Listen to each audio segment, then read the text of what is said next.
Hello student, তোমরা যারা ক্যালকাটা ইউনিভার্সিটির আন্ডারে ফিফথ সেমিস্টারের ছাত্রছাত্রী আছো এবং তোমাদের রাষ্ট্রবিজ্ঞান সাবজেক্টে অনার্স আছে, তোমাদের জন্য আজকের ক্লাসটা খুবই গুরুত্বপূর্ণ।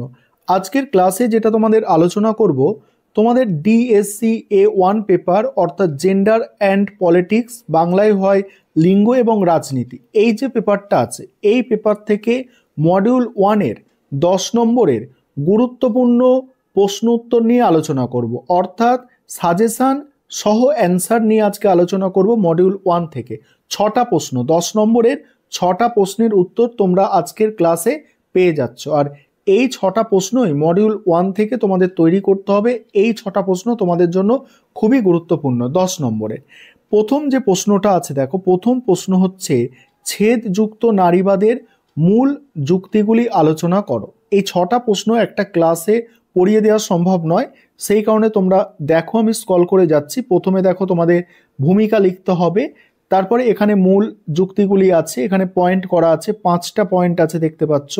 বহুমাত্রিক বৈষম্য, যেখানে বলা হচ্ছে ছেদযুক্ত নারীবাদ যুক্তি দেয় যে একজন নারী কেবল লিঙ্গ বৈষম্যের শিকার নয়, তার শ্রেণী, বর্ণ, ধর্ম অনুযায়ী ভিন্ন ভিন্ন বৈষম্যের সম্মুখীন হতে পারে।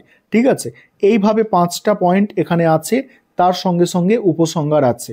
দেখো, দেখতে পেলে প্রথম প্রশ্নের উত্তর। আরেকটা বিষয় এখানে বলার আছে যে 10 নম্বরের প্রশ্নের জন্য তোমরা দেখবে কোয়েশ্চেনে লেখা থাকে যে 100 শব্দের মধ্যে লিখতে হবে, সেখানে যদি তুমি 150 লেখো ঠিক আছে, কিন্তু তার থেকেও বেশি লেখো, যে 200, 250 বা 300 শব্দের মধ্যে লিখে দিচ্ছ, তাহলে কিন্তু নম্বর পাওয়াটা একটু মুশকিল ক্যালকাটা ইউনিভার্সিটির ক্ষেত্রে।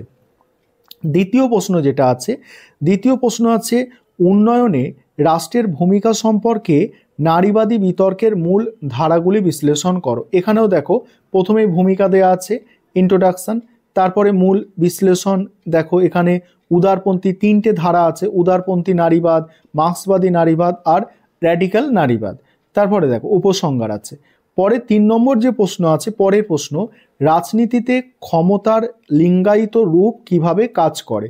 দেখো প্রথমে তোমাদের ইন্ট্রোডাকশন অর্থাৎ ভূমিকা দেয়া আছে, তারপর মূল আলোচনা কিভাবে কাজ করে, যেমন বলা হচ্ছে দেখো একদম সহজ ভাষায় যে ক্ষমতার লিঙ্গায়িত রূপ সামাজিক, সাংস্কৃতিক এবং রাজনৈতিক কাঠামোর মধ্যে প্রথাগত লিঙ্গ ভূমিকার প্রতিষ্ঠা এবং তা বজায় রাখতে কাজ করে।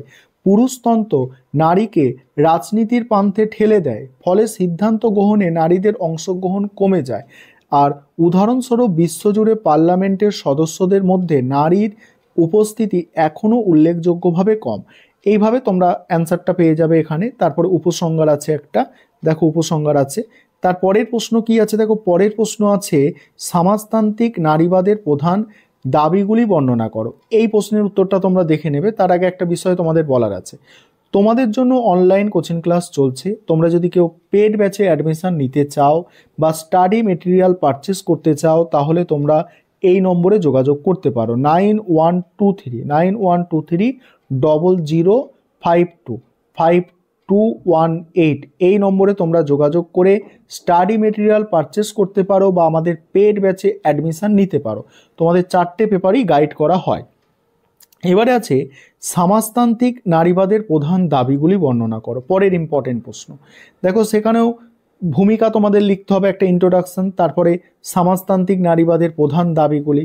দেখো একদম বিষয়বস্তুটাকে, মেন বিষয়বস্তুটাকেই এখানে রাখা হয়েছে। ঠিক আছে, বেশি মানে অনেক বিস্তারিত কিছু লিখলে নাম্বার কিন্তু পাওয়া যাবে না 10 নম্বরের প্রশ্ন, এটা তোমাদের খেয়াল রাখতে হবে।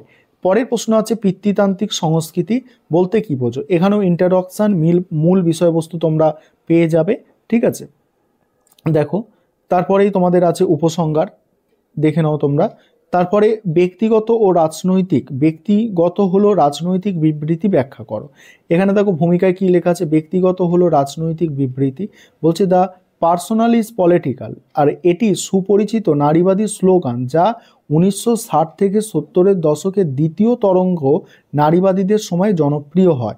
মূলত এটি রাজনীতি ও ব্যক্তি জীবনের মধ্যে সম্পর্ক এবং সমাজের ক্ষমতার কাঠামোর ওপর আলোকপাত করে। আর এই বক্তব্যটি বোঝায় যে ব্যক্তিগত অভিজ্ঞতাগুলি আসলে বৃহৎ সামাজিক, অর্থনৈতিক, রাজনৈতিক প্রেক্ষাপটের প্রতিফলন এবং ব্যক্তিগত জীবনের সমস্যাগুলি প্রায় প্রাতিষ্ঠানিক বৈষম্যের ফল। মূল বক্তব্য এখানে লেখা আছে দেখো, যেমন এখানে বলা হচ্ছে যে ব্যক্তিগত হলো রাজনৈতিক ধারণাটি মূলত নারীদের ব্যক্তিগত জীবনের সমস্যাগুলিকে বৃহত্তর রাজনৈতিক কাঠামোর অংশ হিসেবে চিহ্নিত করে। উদাহরণস্বরূপ গৃহস্থলীর কাজ, সন্তান লালন পালন, লিঙ্গভিত্তিক মানে সহিংসতা, যেগুলি ব্যক্তিগত সমস্যার মতো মনে হয়, আসলে সমাজে পিতৃতান্ত্রিক কাঠামোর ফসল সেগুলো। ঠিক আছে, এইভাবে এই নোটসটাও তোমরা অ্যান্সারটা পেয়ে যাবে।